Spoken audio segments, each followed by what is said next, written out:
Star Trek. Data's evil opposite delivered an R-rated kill that will shock fans. For decades, Star Trek, the next generation treated death with a peculiar, almost antiseptic restraint.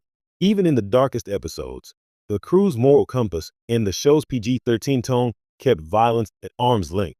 But in one shocking moment, the writers briefly tore the lid off that sanitized universe, giving fans a glimpse of a far darker, far more dangerous side of what a synthetic being could do through Data's evil opposite. Most fans remember Lore, Data's older brother, as a charmingly sinister foil, a mirror showing what Data might become without ethics, empathy, or restraint. Lore was more than a villain.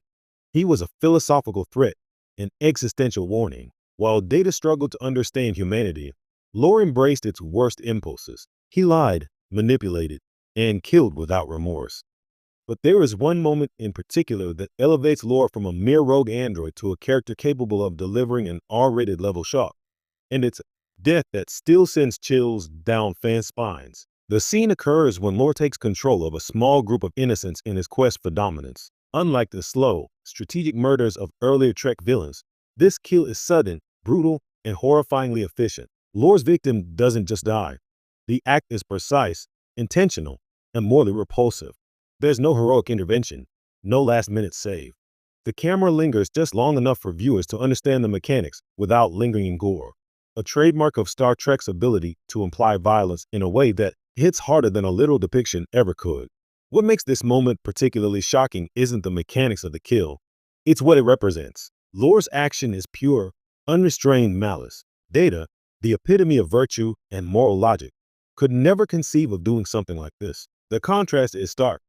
Where Data approaches every scenario with careful ethical reasoning, Lore responds with instinctive cruelty. It's a reminder that artificial life, untethered from empathy, can turn deadly in ways humanity may struggle to anticipate. Fans have often debated the ethics of this episode, and for good reason. Lore's kill forces the audience to confront uncomfortable questions.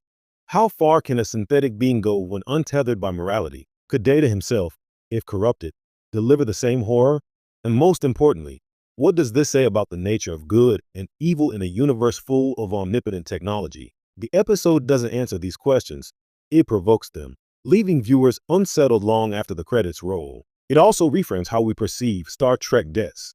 The franchise has always balanced stakes with morality, rarely crossing the line into true horror. Lore's act, however, temporarily lifts the veil. For one terrifying moment, The Next Generation felt less like a cerebral morality play and more like a cautionary tale about the power of intelligence without conscience. The kill isn't just R-rated in terms of violence. It's R-rated in its psychological impact, haunting fans with the implications rather than the visuals. Ultimately, this episode reminds us why